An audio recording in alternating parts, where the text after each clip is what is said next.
So Professor S.S. Manta, sir, former chairman AICTE New Delhi, adjunct professor of National Institute of Advanced Studies, Bangalore.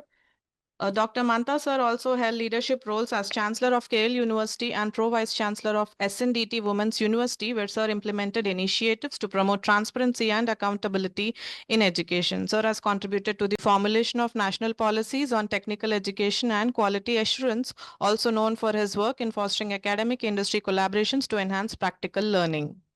Sir has authorized over 280 publications in national and international journals and conferences and has written 3 books. Sir's contributions have been recognized with several awards, including Scotch Award for e-governance initiatives at AICT 2014, Lifetime Achievement Award in Education from SOE Global Education Awards, IEEE Robotics and Automation Society Senior Member 2020. Honorary doctorate degrees from Vishveshwaraya Technological University, D.Y. Patil International University, and Savita Institute of Medical and Technical Sciences. Good morning, Venkatesh Garu, and all the invited participants for today's program.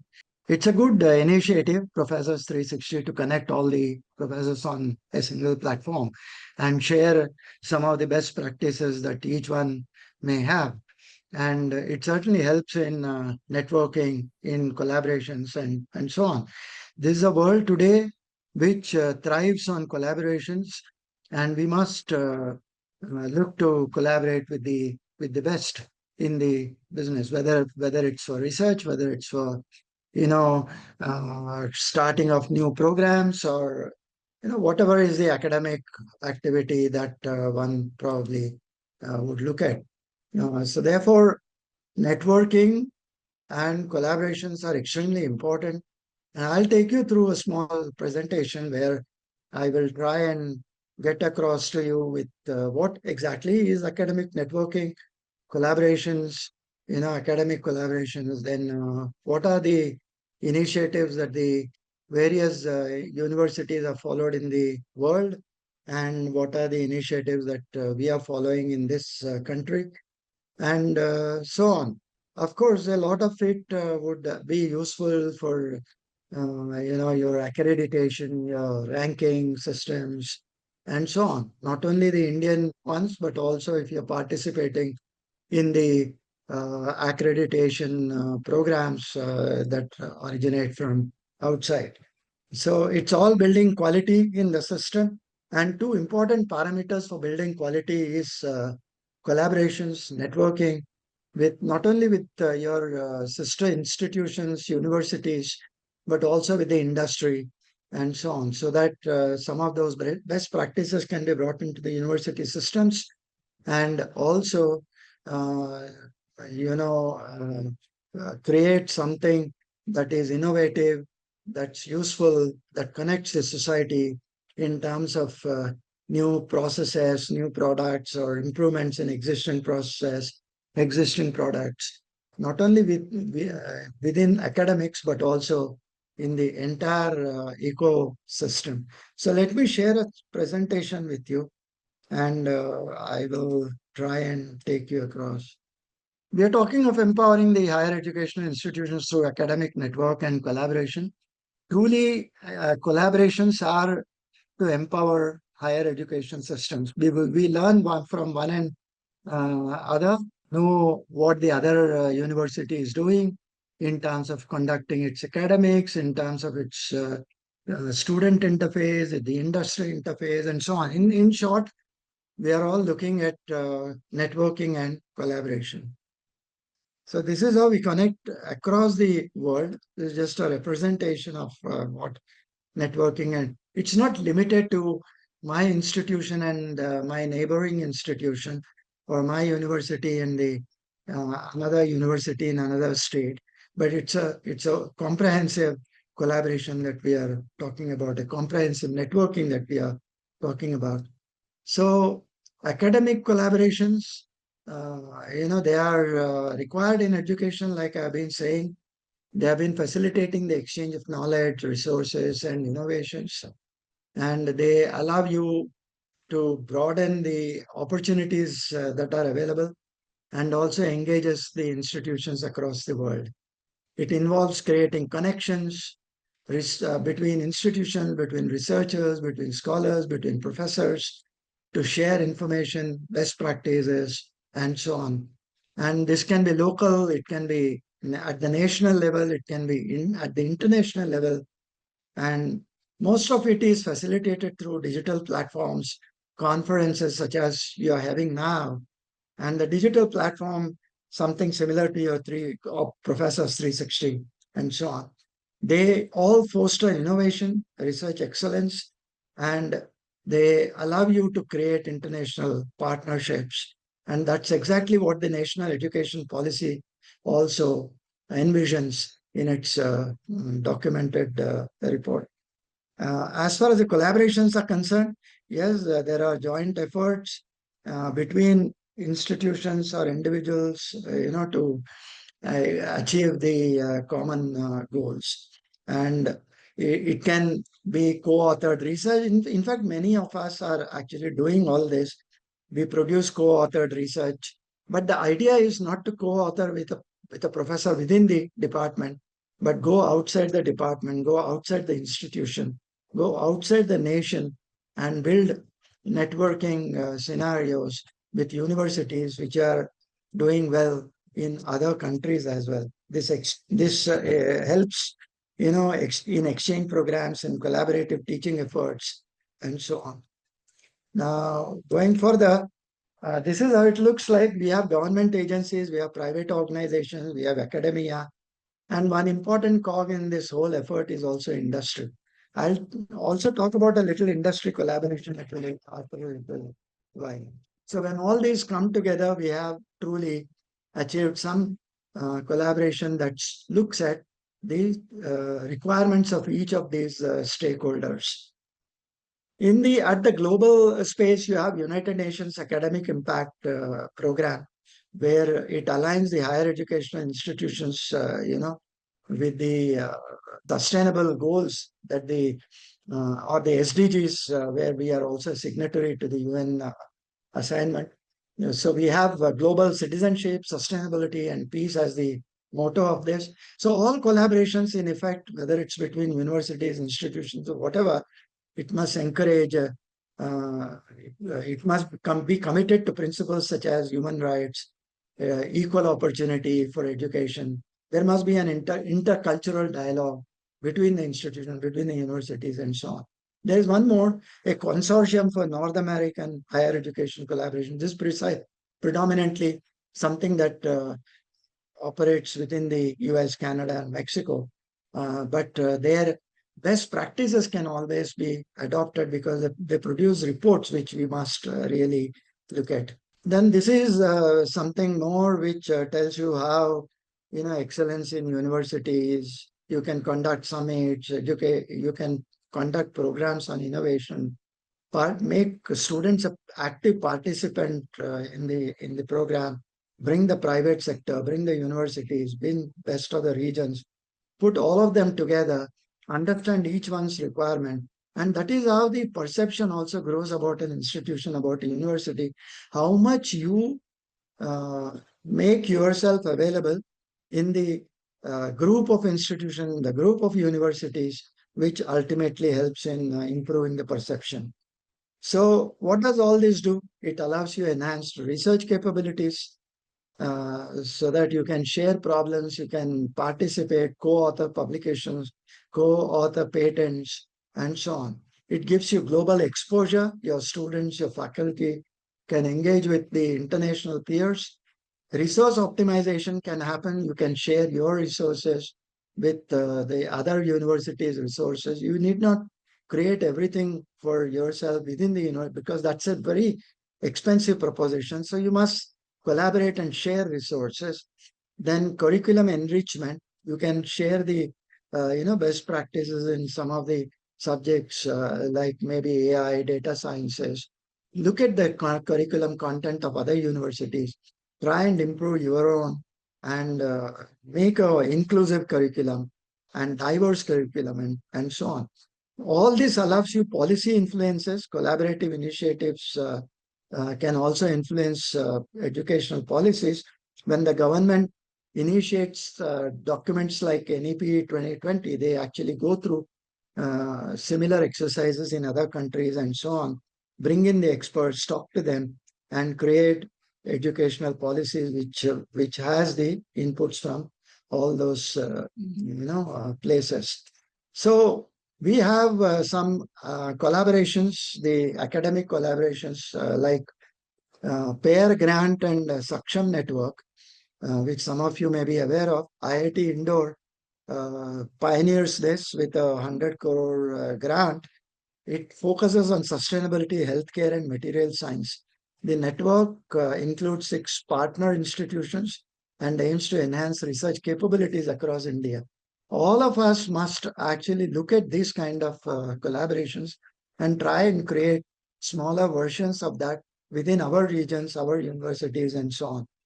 Uttar Pradesh government also has signed an MOU with Australia's Monash University to foster collaboration in education and technology. And it aims to provide global research opportunities and enhance skill development among students and faculty. Similarly, IIM Shillong organizes workshops and so on. So every university, every institution must organize these kind of seminars, conferences, and so on, not only for themselves, but the active part must be to bring other universities, other institutions onto the campus, create a cross-cultural, views amongst the students, among the faculty, and so on. That is how collaborations work, networking happens.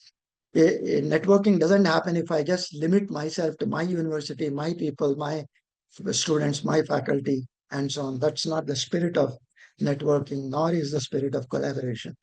There are several global initiatives. GYAN is something that you must have heard, GIAN, Global Initiative of Academic Networks, and it enhances the quality of education by inviting international faculty to teach specialized courses. I'm referring to all this is because you can make a note of all these initiatives and participate in at least some of them.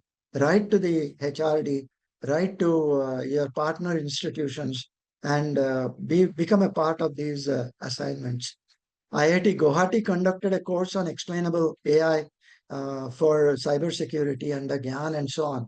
This is just one example I've given. For that matter, you can also participate under GYAN, provide different themes on which interdisciplinary, multidisciplinary activities can be conducted.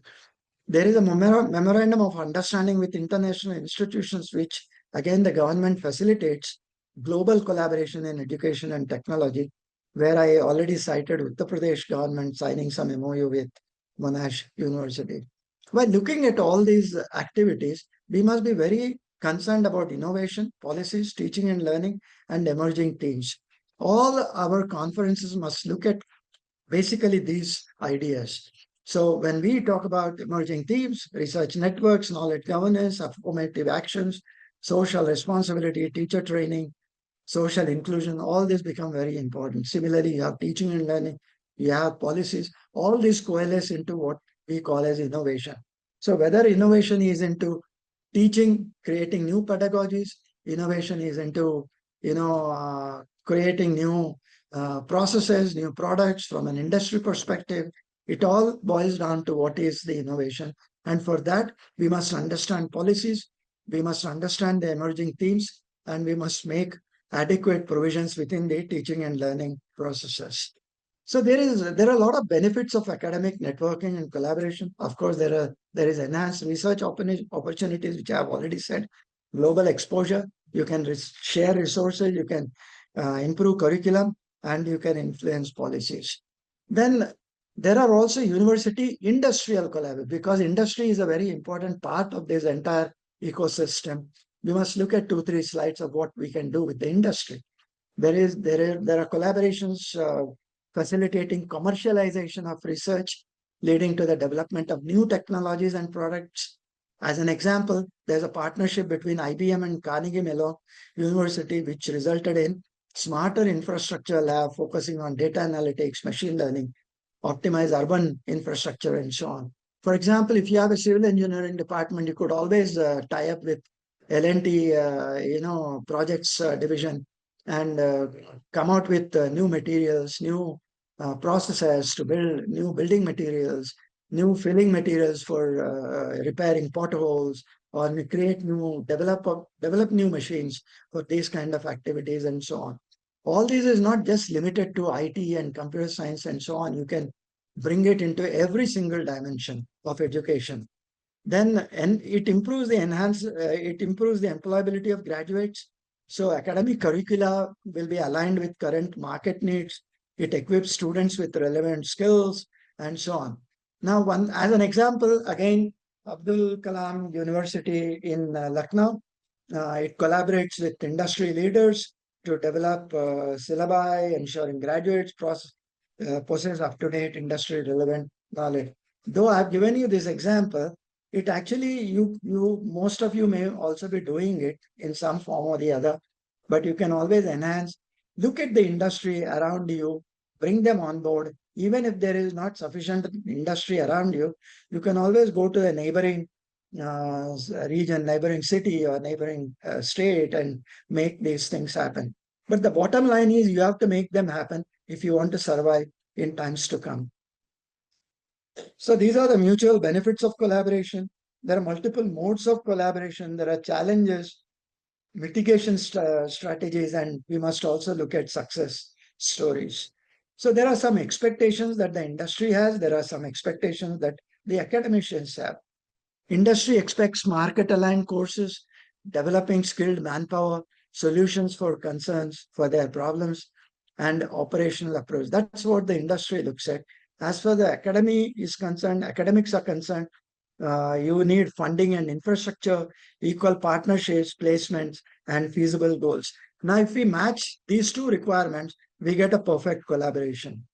So where is the access to funding and resources? Now, if we collaborate with industry, we get financial support, equipment, expertise. Of course, we must make a realistic approach with the industry. The industry will not approach every institution if they don't find value. So you must create that value so that industry approaches you, or when you approach the industry, you take a problem that interests them. Then there are always those real world problem solving things that are required. So practical challenges are there. You find that there are several lakes in Bangalore which froth and foam and things like that because a lot of pollution. Similar things happen in Yamuna in near Delhi, and therefore you can always find practical solutions for these kind of problems. And look at what the world is doing outside and bring in some of those best practices. Stanford University has pioneered a lot of entrepreneurship with alumni founding companies like Google, Yahoo, Cisco, and so on. So there must be that kind of culture built into our university systems, our institutions, and so on. Now, university's Office of Technology Licensing facilitates the commercialization of research. So our universities also must have a cell which promotes research, which figures out what research can be commercialized and things like that. So and make provisions to make that happen. Similarly, you have University of Newcastle and industry in Australia have come together, which have created living labs focused on health, well-being, and circular economy. Among the SDG goals, circular economy is very, very important. What it really means is there should be no wastage. All wastage at every single stage must be recycled into the product life cycle. So we have a problem, we have approach, we have deliverables, we have data profiles. All this must come together to create that industry collaboration. Of course, there are challenges which we must also look at. There are cultural differences, there are intellectual property concerns, there are resource constraints, there are regulatory, bureaucratic hurdles, there are rules which we must navigate. But all these are, we must recognize that these are the areas of concern, but we must also recognize that there are solutions, there are ways of overcoming all these problems. If you really understand what is IPR, what is copyright, what is patenting, and the differences between this and the concerns that the industry has vis-a-vis publishing, research, patenting, jointly patenting, and so on, intellectual property concerns can certainly be addressed. So they must that kind of education must be given in the universities, in our institution, and so on.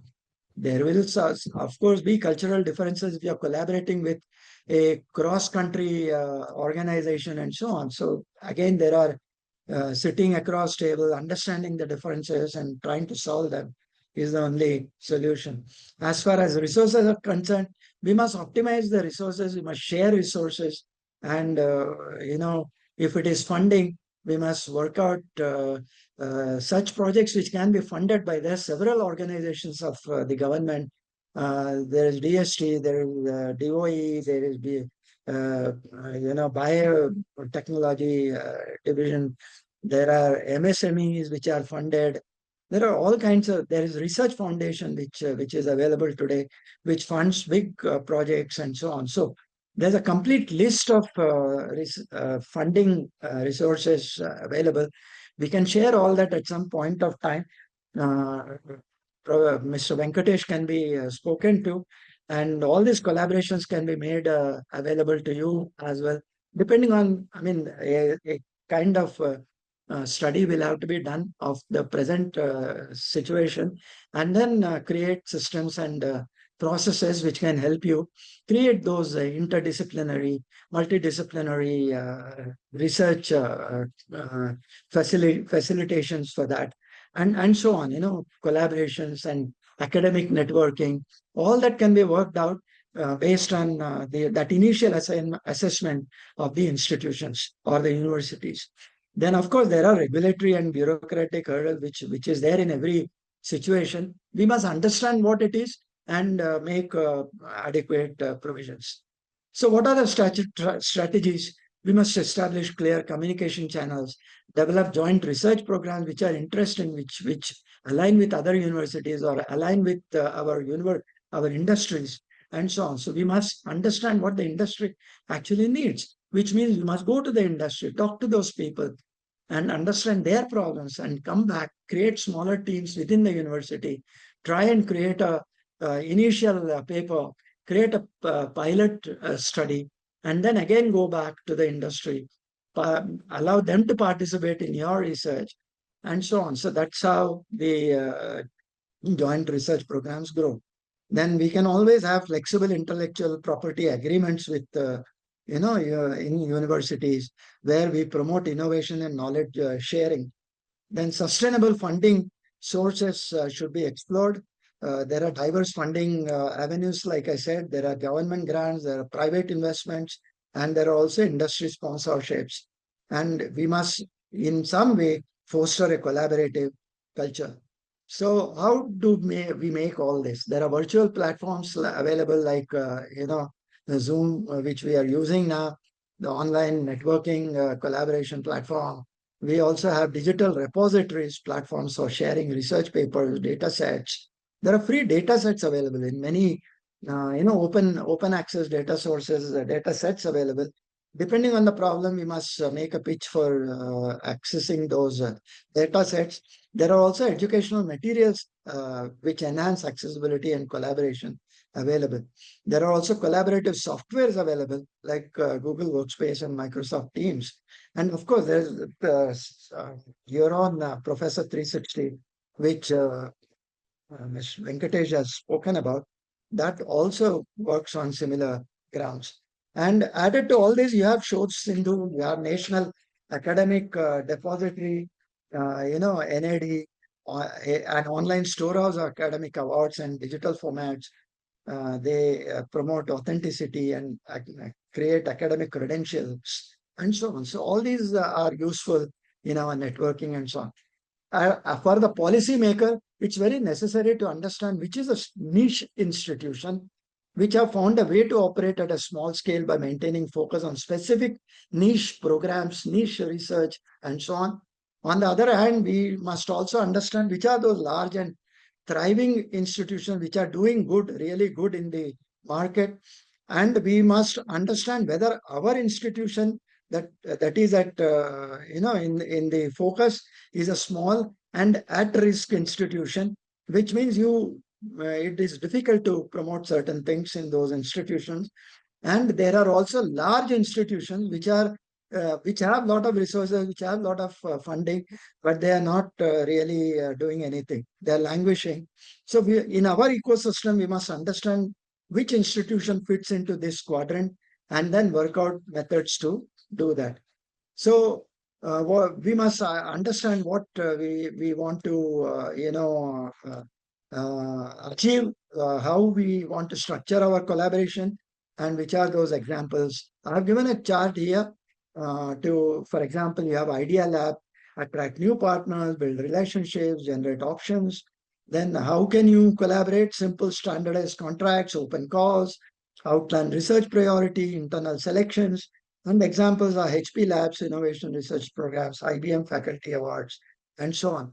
So similarly, grand challenge, extended workbench, deep exploration.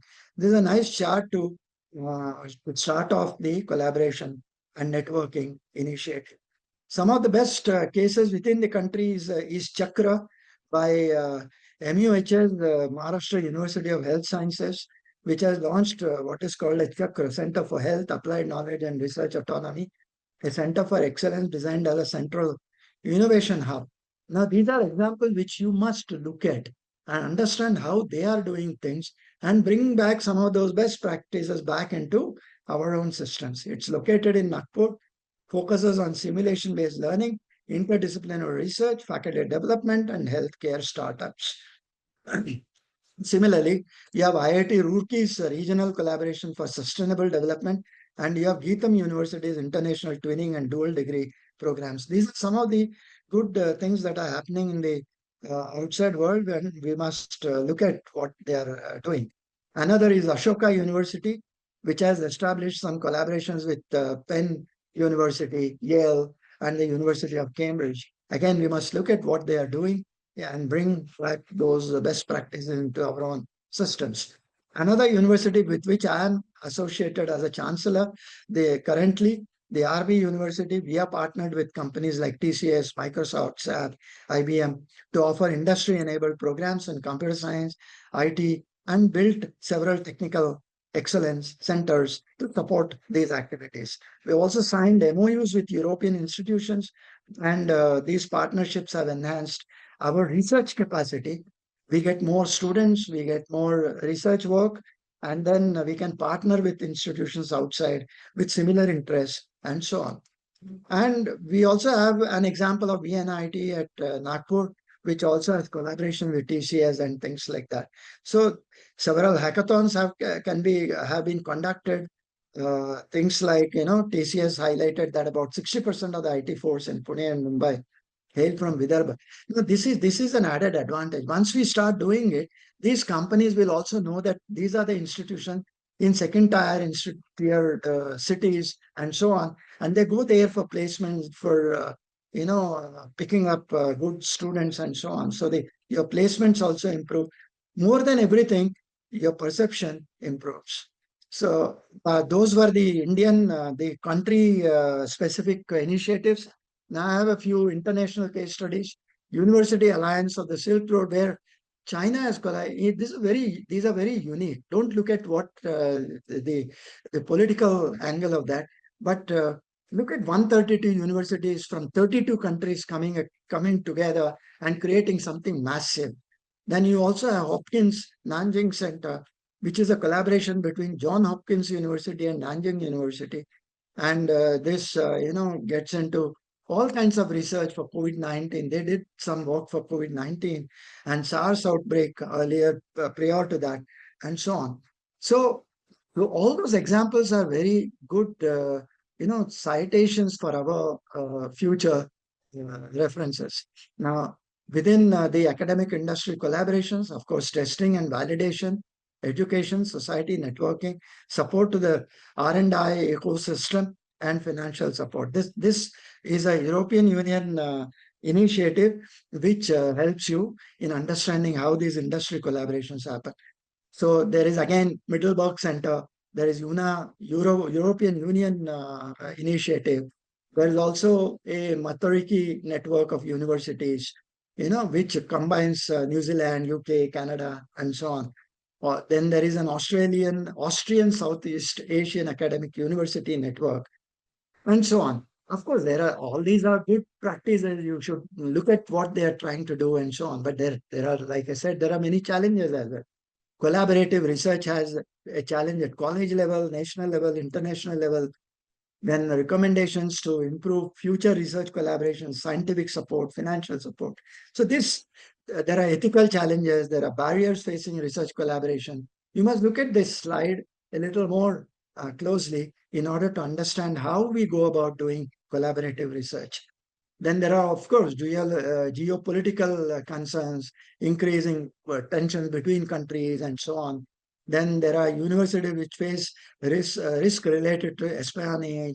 There are a lot of things happening in the US which we must be aware of, and we must be understanding what is the system behind which these things are happening, and so on, so that we create much better collaborations. And with those some of those universities are doing extremely good work, and we must be alive to that research and their collaboration, their networking, and so on, without really getting into the ideological or political debates. Then we have cultural and linguistic barriers. We have institutional and bureaucratic challenges, which I have spoken to you before. There are funding, resource constraints, there's trust and ethical concerns. This is something very important. The last one, trust and ethical concerns. There are concerns over intellectual property rights, data security, potential misuse of research outputs. But these are things which have to be sorted out. Some of it can be sorted out within the MOU, some of it can be sorted out with a dedicated team to address concerns of each party within the organizations, and so on. So that's how universities must go about doing the job. Then technological and infrastructural limitations exist, but that is a place where you collaborate and share resources and overcome some of those limitations. Of course, there are legal and regulatory barriers. There are national laws, there are international laws, there are export controls, there are all kinds of things which limit the ability to collaborate and network. But then these are not insurmountable. They're all possible to sort out amicably. Then there are accessibility and inclusivity as issues like people who are differently abled. How can we make them participate in the system? Above all, there is also equity, diversity, and inclusion. People from all walks of life should participate in the development systems. That's the bottom line. So you have challenges like low priority, lack of support, resource shortage, rigid structures, surface level initiatives, data deficiencies. There are also solutions like university-wide integration. There are engaging events, there are reward programs, data-driven decisions, and dedicated ADI offices. We can discuss all of this in detail if universities are interested. You can certainly contact Venkatesh sir, and we will be more than happy to help you out in creating all that. So what can the government do? It can provide basic support, socialization, externalization, then internalization, combination of all that. Putting all that together, university and government can commercialize new knowledge and give it to the industry where the funding can happen. So establishment of Atal Innovation Mission is a great initiative by the government under the Niti Aayog, and it fosters innovation and entrepreneurship in India. Many entrepreneurs have actually come out of the Atal mission, and we must be proud of that. And it sets up Atal incubation centers in university. You must make a pitch for that and if you seek a center in your university, in your institution, if you have already not done that. And they provide collaboration between, they promote collaboration between academia, industry, and so on. We also have institutions of eminence, which is a scheme launched by the UGC, and it selects institutions, some institutions, they provide greater autonomy, academic and administrative matters are much easily done, and so on. So these are some institutions that the government does. It supports through research fellowships. It supports in development of cluster innovation centers, CICs, which are set up in University of Delhi to provide academic research. and they promote, interdisciplinary programs and so on. Then the government also helps in signing MOUs with international universities. So the foreign office will be involved, certainly involved if there is funding and things like that are there. But a university, if it has to sustain in future, it must think about doing all this. So that's the last slide I have had. And you can always contact me on all these sites. And I am also there on, all the social media, YouTube, and there's a Wikipedia page which tells about me and so on. So thank you. And I am open to questions if anyone is interested in Yes, this. sir. Like I said, Yeah, yes, me, sir. like I said, we will be more than happy to collaborate with institutions, universities, in order to promote academic excellence. Thank you. Thank you very much, sir. Thank you very much for the enlightened session, sir. Now we will just open up with the discussions. If anybody would like, anyone wants to talk to Professor, then you can raise your hand and we'll take it up one by one. We will start with the present challenges that you are facing, because there are every institution regularly practicing. Mostly they're trying for academic and industry collaboration. To some extent, academic to academic now it is happening. But rarely I'm finding the institutions which are collaborating and networking with the society. So societal collaboration, social and societal collaboration is also very important, where in which, you need not wait for anybody else for that. You yourself can drive it away. So there are three ways that you can create your own network and collaboration. Just we'll understand the best practices of the institutions too. Any institution would like to share your best practices or the challenges now? Okay, sir, can you please tell them how we can support them as we were discussing earlier, the international collaboration with the academic institutions and universities? How can we support the institutions? Well, I mean, like I said, we can certainly help you look at collaborations, both within the country and outside, uh, in terms of research, in terms of sharing resources, in terms of sharing faculty, or enabling universities to share their infrastructure and so on. We can do all that, but the uh, minimal requirement to do that is to actually come to your institution, your organization, and then understand what is the current level of research that happens, what is the current level of infrastructure, and generally understand the academics that the institution has, so that we make an estimate of how good the recipient is for the collaboration and the academic network. It's by saying that, what I am conveying is that there must be a certain minimal, critical mass within the institution, within the organization, so that the initiatives succeed at a later point of time. So it's necessary to understand what the institution is, what the university is, before we suggest what can be done. It can certainly be done. But the collaborations can be created, the networking can happen. There are multiple initiatives that can be done uh, through this IAE or whatever you think is acceptable to you. We can certainly help you out on that. Thank you. Yeah. Uh, Professor Natsima Reddy, there are many new technology courses are being introduced. The main problem is faculty training in these new technologies with immersion learning is not available. There must be initiative from AICT and NASCOM to authorize immersion learning programs of teachers. Sir, do you have any query for this? Any clarification that Yeah, you are looking? Please, yeah. Professor. Mm. Yeah, the point is, yes, I mean, it's a very valid concern. All that I can say is the induction should happen in a hybrid mode. The My personal uh, suggestion is that institutions also should have an online,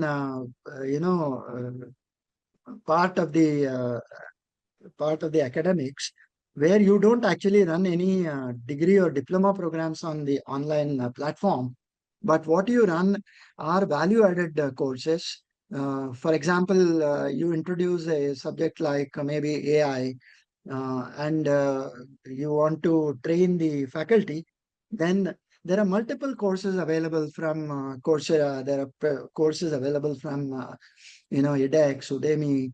There are also good content available on Swayam platform driven by MHR, driven by Ministry of Education. And one must use these courses to train the faculty first and let them. So, what it means is subscribe to some of these courses and then ask the faculty to participate in those courses, the introductory level, the second level, the mid level, the advanced level, and so on.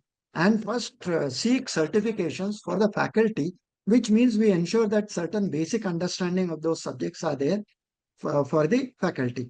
Then what you do is you introduce that as a part of the curriculum within the university, within the institution, and then make these faculty handhold the students while they take those courses. So it's over 2-3 iterations, the whole process becomes very stable, and you will have faculty who are much better than they started off with.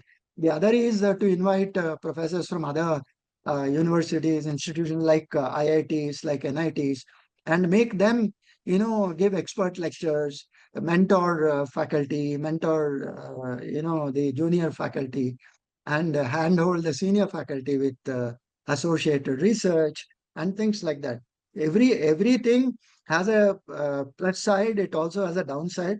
We must understand both of them while implementing the policies and creating new ones. Thank you. So Pravara Institution.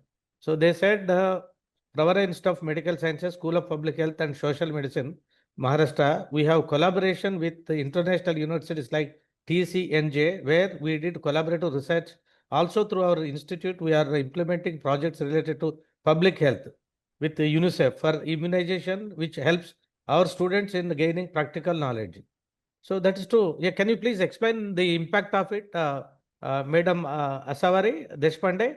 Can you please explain what is the impact that is created in terms of the perception and the societal impact that you have created through this initiative, please? Yes. So we have this collaborations with many universities and implementing such public health projects related to HIV, immunization, RMNCH. It really helps our MPH and MSW students to gain knowledge, to have internship and research topics especially. Because while intervention, whatever issues we face or whatever issues we identify, our students can take up the research projects, which can be as a PG research project, or we have done, uh, you know, um, non-communicable diseases research with migratory workers with University of New Jersey. So that really helps when you have projects related to what you are teaching, because that helps academically also. The last question to Dr. Kasturi Srinivas. Kasturi, Dr. Kasturi, you can unmute your mic. I think you have got some query. Can you please unmute your mic and speak? Hello, sir. Shamita. Yeah. Yeah, this is Professor Shamita from Kakatiya University. Sir, it is the lecture is enlightening, and most of them are in our university. Most of them we have already started following them, and best practices are also very unique to each one of our departments. We were also awarded with NAC A+, and challenges in our university are faculty. Number of there are no recruitments. 3/4 of the regular appointments are not there. Only university is running with only 1/4 of the faculty, regular faculty, and the remaining contractual. So because of that, we are not able to raise funds for our departments and our universities, sir. So please throw some light on that. These are the issues which we are facing. Otherwise, whoever are there, we are doing all this. We have got MOUs with the International University in London, Welsh University, where some of the faculty members are also having collaborations, research collaborations. including myself, I am having collaboration with Geetham University. And these are all the things, sir. And networking, we have to improve, sir. And autonomy also, some if it is related to granting autonomous colleges, our university is also doing that, sir. Depending upon the health of the college, we are giving autonomy, sir. So this is our present status, sir. Interdisciplinary research is also going on in our university, sir, within the university. Thank you, ma'am. So Kasturi Vijaysekhar, sir, you are enabled, sir. You can interact with the participants today. Thank you so much, madam. Yeah, I have put my question in the chat box. Anyway, I will also ask now. Professor Mantha sir has covered nicely about this importance of research and innovations, especially focusing on the international collaboration. So recently, the NAC has released its binary accreditation template set. I have noticed one small conflict kind of a thing. NAC has given some certain weightage marks for institutions, those who are carrying design patents and copyrights. Whereas if I go to the NIRF, that they are not considering at all, these two. They will consider only patents of published and granted patents. So can you throw some light on this, how these regulatory bodies should handle this sort of changes, sir? That's all, sir. Yeah. Dr. Kasturi Garu, the point that you have raised, we must actually understand the difference between accreditation and ranking. NAC fundamentally is an accreditation and assessment process, while NIRF is a ranking process. So while NAC predominantly looks at quality aspects, so all the metrics are designed to understand the quality aspects, various parameters that NAC defines. Now, when you look at so it's a quality measurement where you are told whether your university follows those minimal requirements as per the regulations and how much you go beyond those minimal regulations in order to attain quality. So that is what NAC does. While NIRF will tell you where you stand among similar institutions as yourself. So it's one of putting you in some number positional place. So therefore, the weightage that is given to some of the parameters within NAC and some similar parameters within NIRF would naturally be different. And the processing of those weightages will also be different. So therefore, one will need to make a considered comparison between like parameters as to what is being done within NAC and what is being done within NIRF to really come to a conclusion to, answer what you're actually saying. Actually, shall I answer if you don't mind? Yeah, please. Actually, it's a quantity. And this IP, all IP related parameters are not common for all the higher education institutions, sir. Whereas only this design patents and patents are only the two common for all the participating higher education institutions categories. Copyrights is not the common IP for all these things. So that is the reason they have taken only two. And quantity, as you said, it is a quantity. So quantity can be measured only through this IP patents, published or granted. So then last question to Dr. T. Shashi Prabha, Vice Chancellor. Sir, very good afternoon. Myself Shashi Prabha, the Vice Chancellor, Satyabama Institute of Science and Technology, Chennai. Sir, Mantha sir, I am really happy to hear your talk. And coming to the collaboration and networking with industries, as the convener was mentioning about sharing the best practices from Satyabama point of view. So we have good connections with the industries as we are located in the Chennai city, and because of the networking with the industries, we are able to get good placements and consultancy. And coming to the net collaborations, so there are plenty of opportunities available for us to collaborate with the international universities. Since we are a developing country, the European Union is also actually funding to the institutions belonging to the developing nations. And recently we got the 2 projects funded by European Union. One is Fraction project. So this is on developing the quality of teachers of Indian institutions. Okay, that was almost completed. And recently we got another project, NSIS project. This is for improving the information research and digital literacy among the librarians. It is a capacity building exercise which was funded by European Union, where 11 countries are involved, and from 4 institutions from India and Nepal, Sri Lanka, and Ireland.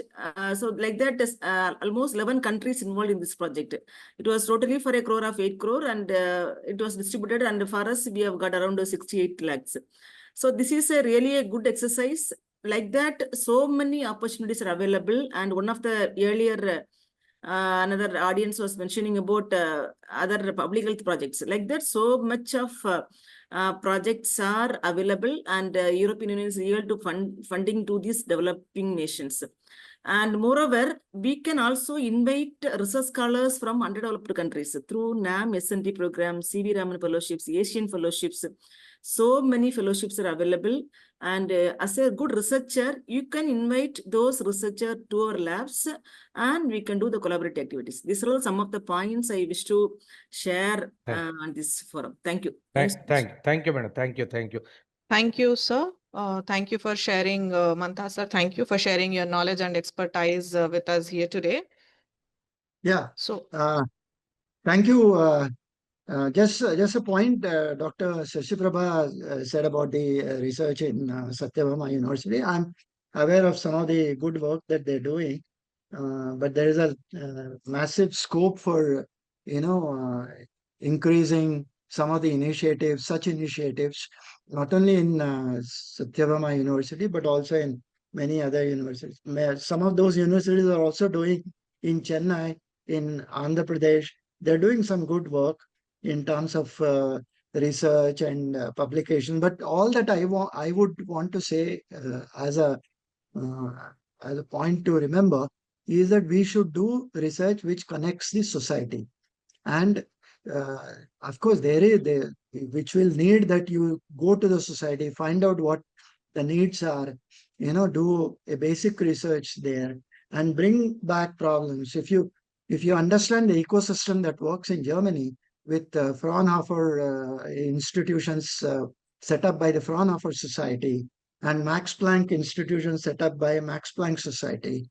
The Max Planck does the basic research, the Fraunhofer does the applied research using the postulations that the basic institutions produce, and so on. And these two connect the industry as a very important element in their research.